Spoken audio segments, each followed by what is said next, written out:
There's this field, and across the lane there is 200 acres of Natto soybeans, which are a very small specialty food grade soybean that there is kind of an emerging market in Japan for.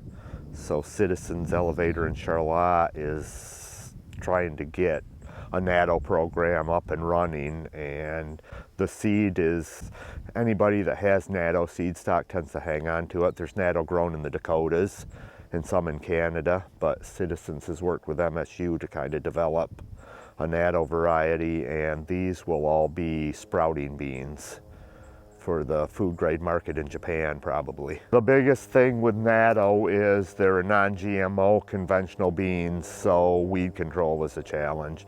You generally depend on a lot of your weed control chemistry put on up front, meaning ahead of the crop, and then hope that it gets into the soil profile and is activated. This year has been a challenge for that because it got very dry. After the incredibly wet spring and kind of mud the beans in, we put our herbicide program down and it went dry, and so we didn't get a lot of soil activity. So we've kind of been chasing problem weeds ever since. Mare's tail. Here's some lamb's quarter. That's a late emerging lamb's quarter. They'll germinate throughout the season. You control the first ones, you get a rain, you'll get a second flush. Mare's tail here. Mare's tail is everywhere. Glyphosate resistant, multiple forms of resistance. So mare's tail is a big problem. Right behind over here, we've got some cocklebur coming. Cocklebur has become an issue. We've got some thistle patches out here that we're going to come back in and spot spray a couple times to just control the thistle to try and keep that from spreading. But weed control has been a challenge this year due to the hot, dry weather. These beans here, there are a lot of flowers down in here. You can see they're flowered up pretty good, so they're at probably an R2, which R3 is as soon as we get one pod, a quarter, 3/8 inch long, that would be R3. So they're moving along fairly good considering the plant date. These beans were planted June 28th, so they've been in about 6 weeks.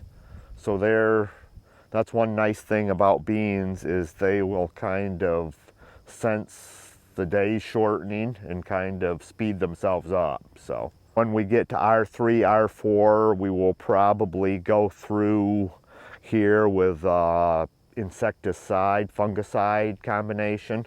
Insecticide to try and keep the nattos, any bruising or insect stings on the pod will show up in these will be sprouting beans, so those will show up on the sprout, any injury on the seed. So we'll put a fungicide down to try and prevent any of the purpling of the seed that you get from wet, well, just to protect it really. And then we'll put insecticide down, and then depending on insect pressure, we may come through with a second insecticide pass later as the pods get more mature and we're starting to get more mature seed. We've got 450 acres this year they're all non-GMO food grade.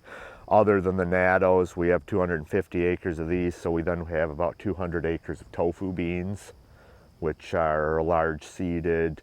That the tofu market is Italy, Korea, Vietnam. Well, of course, you're trying to prevent, you don't like to see any seed, because when you harvest, if you've got weed seed there, you're spreading it through the combine and from field to field.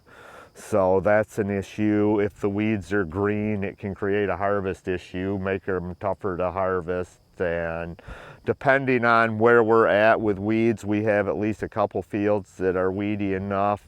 We may go in after the beans are mature and you can spray a gramoxone or a paraquat and actually burn the weeds down, kill them so they go through the combine easier. And hopefully, depending on what stage they're at, sometimes that will prevent them from going to seed, but oftentimes there's still viable seed there at that stage of the year. The nattos have been shown to yield right there with a regular soybean. The nattos are very small.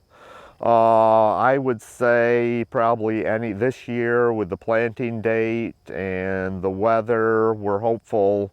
With the late planting, I would say probably September rains are going to be equivalent to August rains this year, which will be good.